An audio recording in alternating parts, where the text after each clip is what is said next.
Aloha, it's your boy Neglected Gundam, and today we will be looking at the high-grade Altron Gundam. This suit comes from the year 2000, and it is not the HGAC version which came out in 2024. However, I did put a lot of work into it, and I'm excited to share this project with you. So without further ado, let's get started.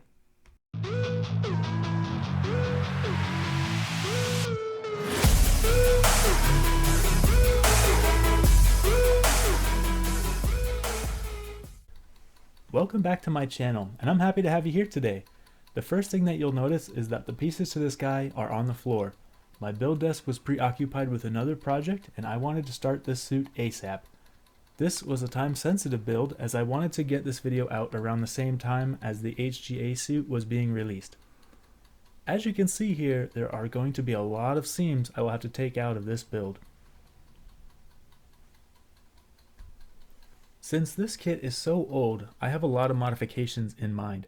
If you want an Altron for your collection, I can't recommend this model. Please get the HGAC version from P Bandai. It will save you all this trouble I'm about to put myself into. While we look at the Shenlong and Altron side by side, you can see how squished the Altron's proportions are. Ultimately, I extend the legs by 5mm, the neck by 2mm, and the biceps also by 2mm as well. This will be enough, I think, to update the proportions.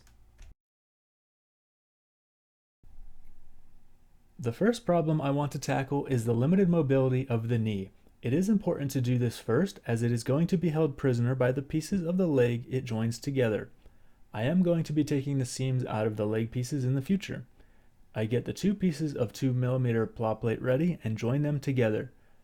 I'm also using the same PC part, cut it in half, and add 2mm of space in between.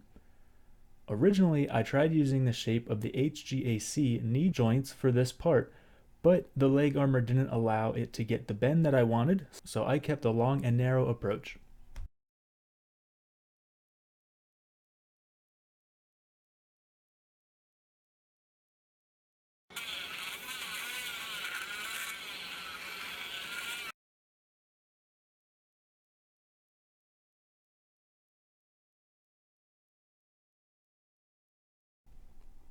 I used the shape of the Deathsight's knees to shape the plot plate. Ultimately, I abandoned the attempt and came up with what you see here.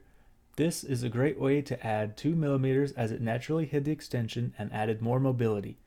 Keeping my extensions looking natural was important to me.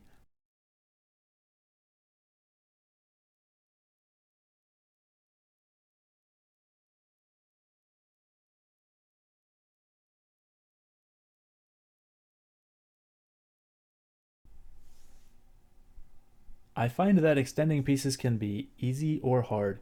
I appreciated these biceps because they were so easy.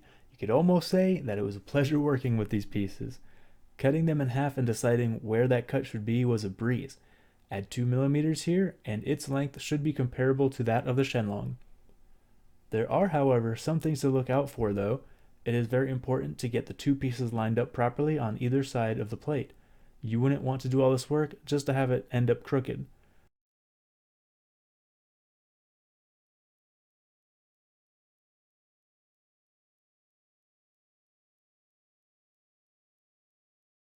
After smoothing out the pieces, remember to add putty to the old panel lines and scribe new ones. There is one aspect of this model that will always be superior to the newer HGAC suits, and that is the inclusion of the 1/35th figurine. In this case, it's Wufei Chang.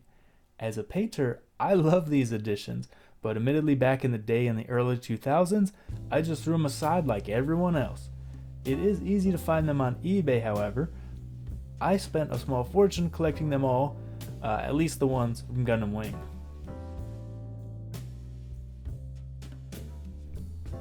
Originally, the bottoms of these feet lacked any detail at all.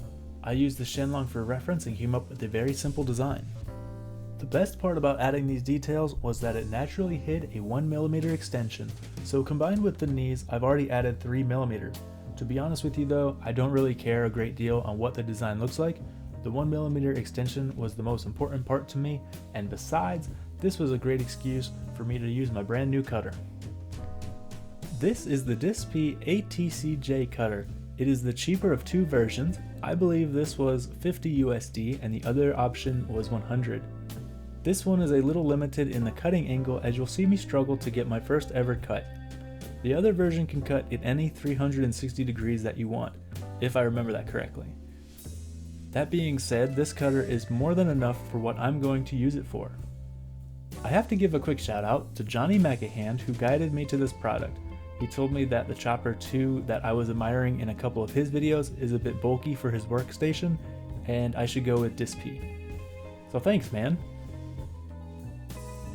And as a quick side note, perfect 360, look at damn skills. Ooh girl, watch out now.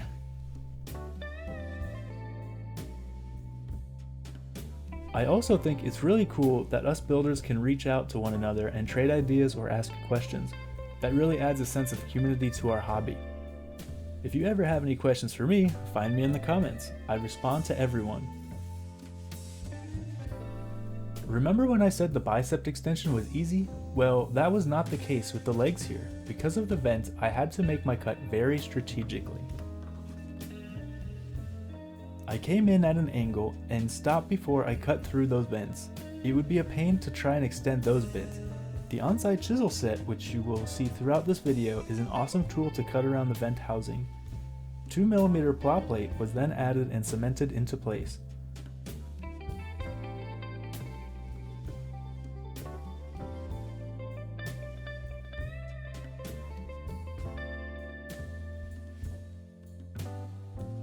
The leg extension was about medium difficulty for me. The hardest part was cutting away and sanding the plate down to match the exterior design. The ridge in the front was particularly frustrating. But once it was done, I have to admit it wasn't too bad. I think the idea of doing it was much worse than actually doing it. Plus, one factor that helped is the surfacer that I used. It did a great job filling crevices. When it dried, I gave the legs a quick sanding and that fixed most of the imperfections. Then I gave it another coat of surfacer and it was ready for painting. But I'm getting ahead of myself. Before any of the surfacer was applied, seam lines had to be removed, panel lines scribed, and details put back into the appropriate places. And just like that, the legs are done.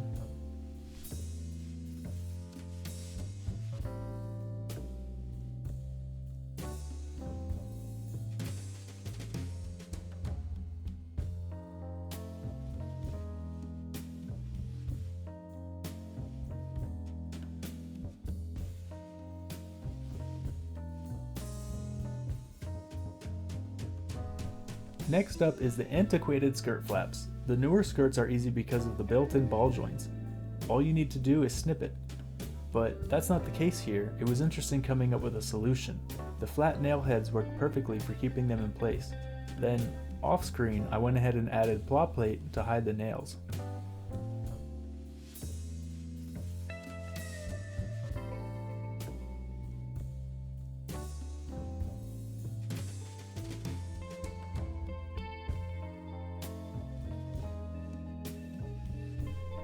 This is a look at one of the arms after all the work was completed.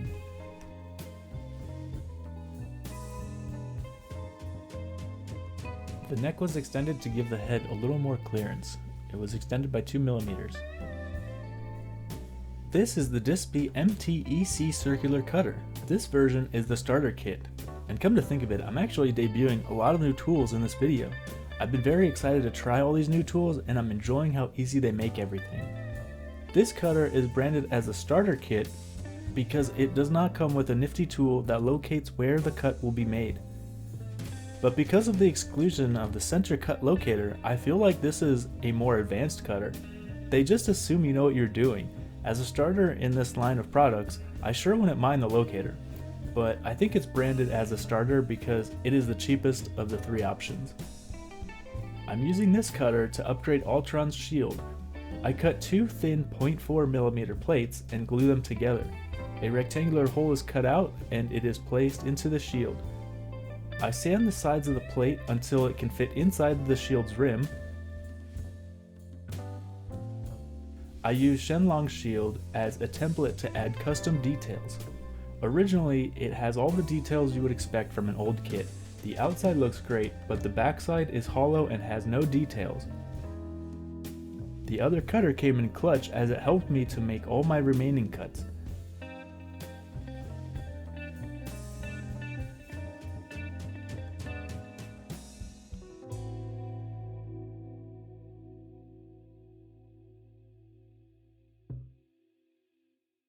Then to finish it up, lines were scribed and shallow holes were drilled, and voila, I think it looks great.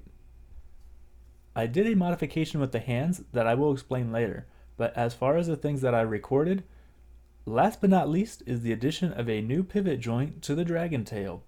This had me scratching my head, however. I feel like trying to troubleshoot these modifications and becoming confused is a specialty of mine. Ultimately, plow plate was added into the head section, so I had a place to drill into and add a peg later. A PC part was added to the end of the tail, and the tail was rounded for smooth movement. I'm extremely happy with this change because the vanilla suit just didn't look right when posing the tail. Here is the Altron with all the modifications complete. As I look at it and set a simple pose, I find that the base of the tail is a little loose. To fix this, the backpack was puttied together. Originally I didn't want to do this because it meant that the wings would have to be painted first, then masked, but in order to fix the loose part, it had to be done. Looking at this project now makes me happy with all the changes that were implemented. Once again, we can see the two suits side by side. Now that the Altron has been extended by 7 mm, he stands almost as tall as the Shenlong.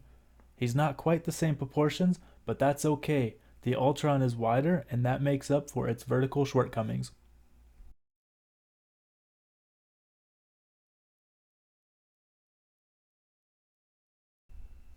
There was one problem with this build that I tackled off screen. If you've ever built an old 2000s kit, you might have experienced it.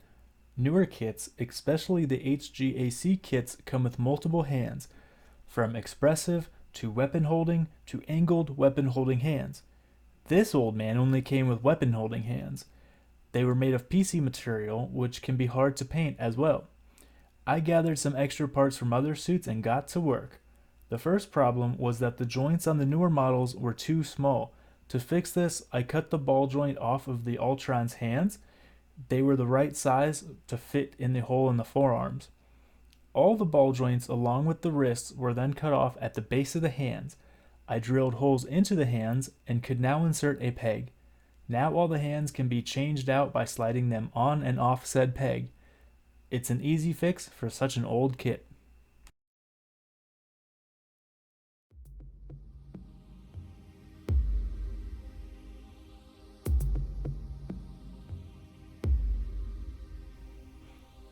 I'm going to let some music play as you watch how I paint this guy. All ratios of paint I use are the bare minimum of each color to get the desired look. I use more paint than the drop count here, it's just that the ratios stayed the same.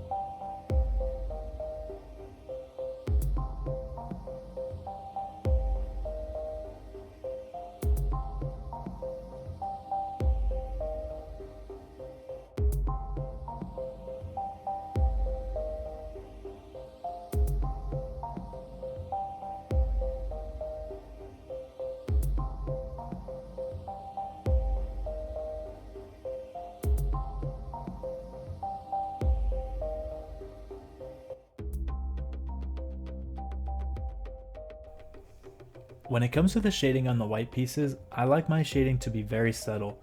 In fact, it's so subtle that it's hard to capture in the final build photos. More on my thought process in a second though. First, I'll explain the process. White surfacer was laid down and black pre-shading was applied. The first coat of white covers the whole piece and mutes the black. The second coat is directed more to covering the black and it starts the blending process. The third coat is focused on where the white is in the middle of the piece. This will brighten things up. Lastly, the pre-shading gets one more pass for blending. But most people may not like my shading on white pieces because it is almost hard to see, but for me personally, I love it. I don't like it when the pre-shading takes over a project. On my builds, I don't want shading to be the main focus point. When you look at my work, I want the eye to find those details and say, wow, that's a nice addition. But that statement only refers to the white though. In some of my past videos, I have gotten some questions about my airbrushes. Some people thought I was changing out the tip so I could get a different effect. This is not the case, however, as I am actually switching out the entire airbrush. The first brush here is a very generic dual action gravity fed brush. I use this because it has a larger capacity for holding paint. This brush you can find on Amazon anywhere between $20 to $25. Then I switch over to my fine detail brush, which is admittedly much better. This is the Iwata HP BH Japan WL. I have so much more control when I use this brush. I also use a must-have water filter attached to a quick disconnect. The quick disconnect makes swapping out the brushes a breeze.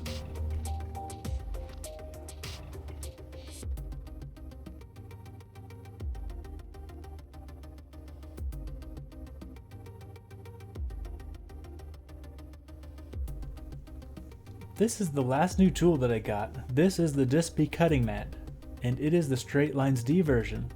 It absolutely upped my game. It made masking things like the feet here a breeze. And after using these new tools, I don't think I would want to go back to how I was doing it before. Just look at the curve the circular cutter gave me while masking the shield. The tape had to be cut into pieces and applied a little at a time, but having a pre-cut curve really helped cut down on X-Acto knife mistakes. Now, as long as I have the diameter of a circle, I can cut a perfect circle. This particularly came in handy for masking the metal inner frame of the shield.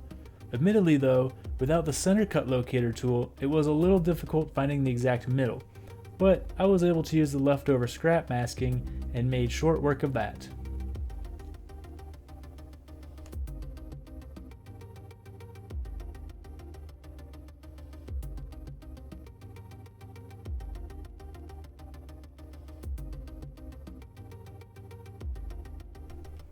And as I've said in the past, when it comes to painting reds and yellows, a nice pink base coat goes a long way and helps brighten up those colors.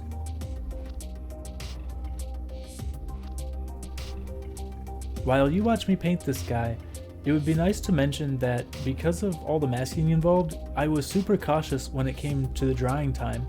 After each main color was laid down, I would let the piece dry overnight. About 18 to 24 hours would pass before masking. But if the piece was big enough and it needed a lot of masking tape, I would almost let it dry for about 2 days. In comparison to the Shenlong was done more than a week and a half earlier than this Altron. These older kits just need so much more love and attention.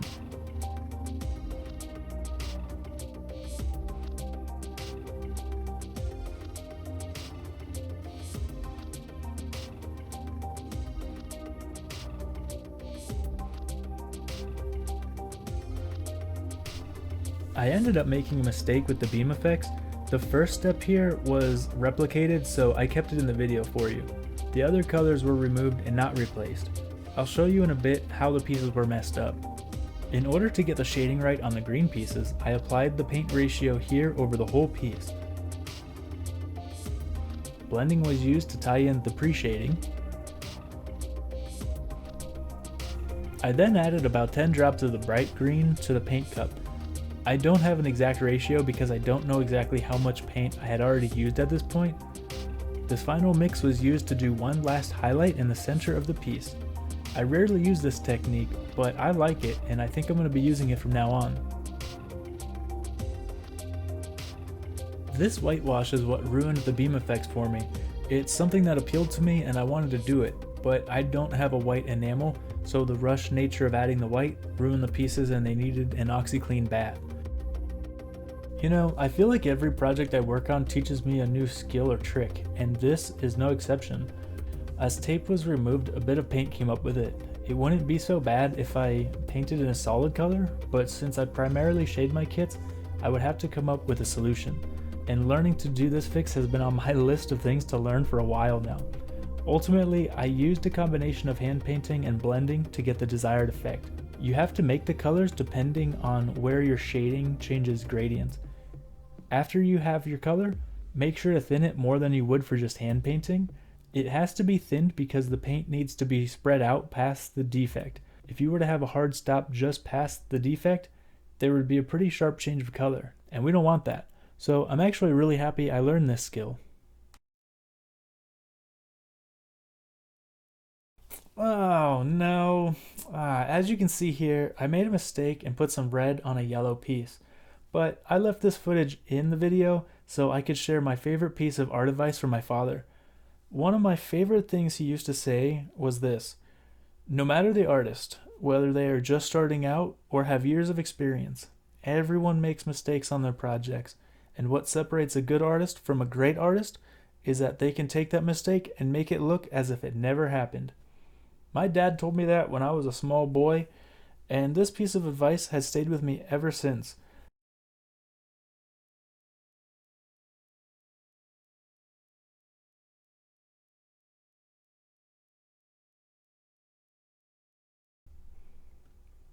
I've said it before during this video, and I'm going to say it again. This kit is old. In my honest opinion, it is trash, but it does a great job supplying me with nostalgia.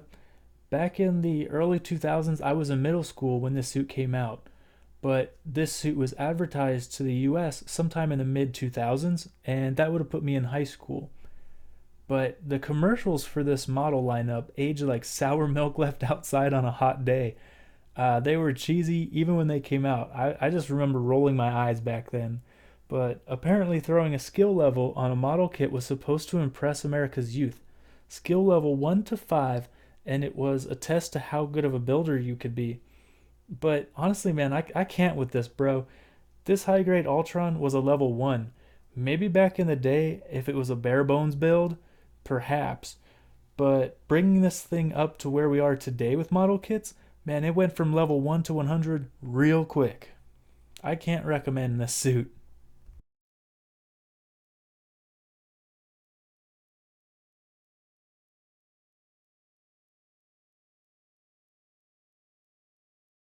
If you've stuck with me all the way through and watched this whole video, I want to thank you. I know this video was a little on the longer side, and rest assured the Shenlong's video is a little more straightforward, so it won't be as long. So thanks for sticking this one out. Overall, I had a great time with this Gundam, and I can't wait to compare this to the HGAC Altron when I receive mine.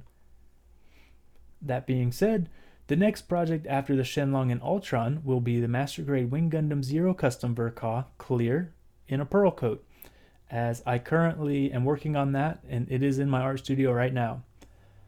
But after that suit is completed, I'm not going to be giving a roadmap for the future. I'm just going to make suits and put out videos.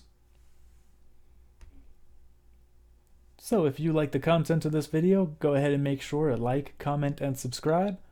I hope you have a great day. I hope you got something useful out of this video.